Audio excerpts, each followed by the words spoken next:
It's 4 p.m. Tomorrow at 9, you have a meeting with the CEO and he sends you a message, how's onboarding going for the new product? I want to see the numbers tomorrow. And you don't have the data. In this video, you will learn how to use AI to ask your data questions in plain English, the way you will ask a colleague, and get answers in seconds. No SQL, no waiting for tickets, no deciphering dashboards with high number of metrics. You will see 3 live demos, from an urgent request to slide-ready charts, including how you can connect AI directly to your database to always have fresh data. And you will learn the 3 techniques that separate mediocre answers from excellent ones.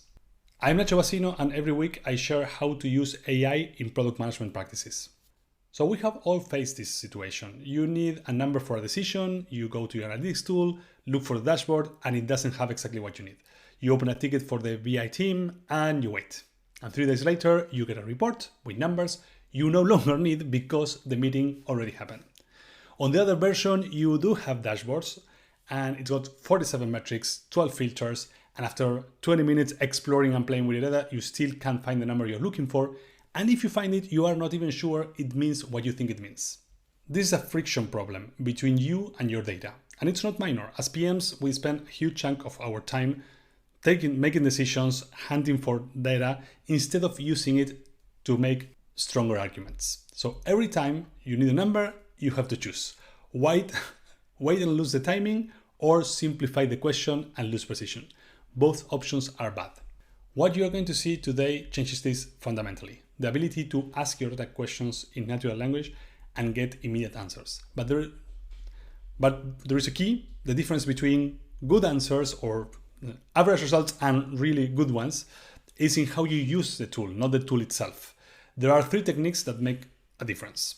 The first one is, of course, asking specific questions. What is our retention is vague, and the AI has to guess what retention means to you. So people call this hallucination. It's not hallucination. The AI is trying to make some assumption on what you mean by that, and it will give you an answer. So instead, what's the 30-day retention for the January cohort, defined as users who perform at least one action after day 30, is specific. No ambiguity, no room for misinterpretation. So the trick is including the metric definition in the question. This alone eliminates most of the interpretation errors. But the second technique is even more powerful. When you upload a CSV or connect a database to the AI, it says columns and values, but doesn't know what's the meaning for your business. If the column is called CID or DT, it has no idea that it means customer ID or order date. So the solution is a data dictionary, a simple document that maps your business vocabulary to the data schema. Active users means performed at least one action in the last 30 days. Churn users, no activity in 60 plus days. Null values in last active column means never complete onboarding. So all these little explanations, it's a one-time effort, maybe big effort, but the return comes every time you run a query, you use AI to get data, even when a colleague analyzes data, or every time a new joiner comes to the team. Google reports that this semantic layer reduces queries errors by roughly 2/3, which is massive. So definitely worth investing this time. And the final one is smart verification. It's not because the AI fails, it's because you want to understand what is based the results on, and you want to maybe iterate on those results. So you can ask it to show you concrete examples. Show me 5 users you counted as active and 5 users you counted as not active. And this gives you confidence the criteria that it's applying is what you expect. Another good one is ask for the numerator and denominator alongside the percentage. For example, the activation rate is 75%, 130 users out of 200. So you can immediately see if, for example, 200 users is the right amount of users to consider. Let's jump directly to the demo so you can actually see this in action and you can see the power of using it. All right, let's start this demo of how you can actually use AI to be your 24/7 BI analyst or analytics person that can help you answer 99% of the questions you usually have as a PM. So let's start with a simple scenario. So now it's 4 p.m. in the afternoon. Tomorrow we have a meeting with the CEO and you just receive a text message saying, hey, how is the onboarding of the new product going? I want to review that tomorrow. Now, Typically, you will panic because you will either not have access to the information, you will need to create a ticket and wait 3 days, so it's over, or you will need to spend many, many hours getting the information. Now let's see how AI can help you put that together in seconds, literally. I will ask it to, hey, you're a product analyst preparing a summary for the CEO. This is kind of the context of our product. We have the user datasets for Product Growth OS. This is the status of where we are, and these are a few of the descriptions of the columns that are relevant for this. These are the ones I know and the ones that should be relevant for what we're trying to do. And this is the action: prepare an executive summary of onboarding status that includes overall activation rate, week-over-week evolution, and one concerning data point or opportunity worth mentioning. So this is super interesting because I'm not only saying, hey, give me the number. Also, please tell me, what should I tell the CEO? What should he know or she know about the performance? So I will execute this. But in a matter of seconds, it did this beautiful analysis. Hey, overall activation rate 44.6. This is kind of the situation. This is how it evolves week over week. Gives me the date and how it's evolving. Now, hey, last week is 52%. So you have jumped from the first 3 weeks as an average, first 3 weeks 42% to last 3 weeks 47%.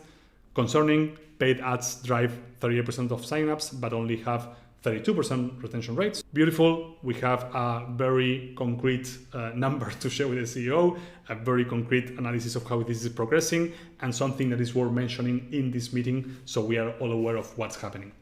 But now let's make this a bit more interesting. What if we can build this as a persistent data analyst, which can help me in any query I may have? And the twist we will make here is that we will connect directly to the database. So we will use MCP connectors to get Claude connected directly to the database, so I don't need to upload CSVs every time I'm doing things. And what Claude will do is will understand how to execute queries to that database, so I don't need to learn SQL or anything crazy, and it will do the same type of analysis we were just seeing, but with the fresh data. So we'll create this project. We will start by adding an important file, which is the data structure. So we want it to know how our database works in order to do its job. This will be the basis for it to actually be able to understand what's in each column. So now I have attached my data dictionary, and now let's put some instructions so we know what's the role and what is supposed to do when we start some chats.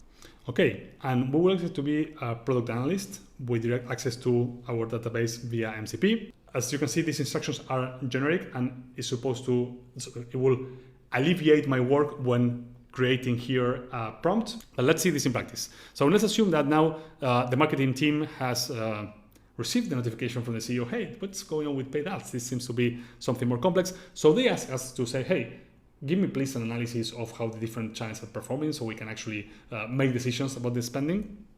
So we will do this, compare acquisition channel performance. And again, this will be based on fresh data on the database. We will see that in a second. See, what is doing here is already preparing a query.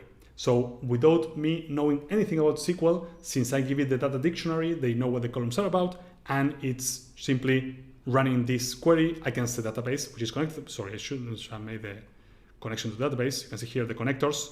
We have here the escalate MCP connection, and this connection is basically the connection to the database. So you can see, I didn't stop talking and I already have the results. So a few seconds to have this acquisition channel performance, organic, referral, paid ads. I don't need to know the database structure. I don't need to know to write SQL. Referral delivers the highest quality users, best activation with a competitive retention, but it's the lowest volume. So, and here some comments about mobile, but the recommendation is to reallocate budget from paid ads towards referral incentives. So I can even give marketing some insights that I have found. But let's do one more thing. We want to actually visualize data. We don't want only tables and some insights. What if I want to create, reports, QBR or whatever? So actually what I will do is I will visualize activation rate by sign up week and segment it by plan, free versus pro. You can be more lazy and let the AI decide what type of chart you actually need to visualize the data. So as you will imagine, the first thing we'll do is to collect the data. So we'll run the query, and you can see here the query, it's running the query, and it will actually put that information into a nice graphic. Okay, now it has information and it starts creating. And as you can see, the way we'll create the information is by generating a script that helps us kind of create this infographic. And here we are. We have activation by cohort and plan. Activations, this is kind of the definition. This is the dates that we are doing. This is the week by week comparison. So regardless of this particular scenario, what you can see is that you can, in seconds or in minutes, generate very useful presentations. Extremely powerful thing to start using as soon as possible. So if this was useful, hit subscribe for more practical content on product and AI. I wrote an article with the sample data dictionary and the prompts I use in the demos, link in the description. And if you want to practice this and receive feedback from other PMs and see other examples or other use cases, in the product direction community, we explore these topics every week. So also link in the description if you want to explore that. In the next video, we will go one step further. Instead of asking specific questions, we will ask the AI to find patterns we are not even looking for. We call it correlation hunter, finding hidden levers that explain why some users retain, for example, and others don't. So subscribe and let's see you in the next one.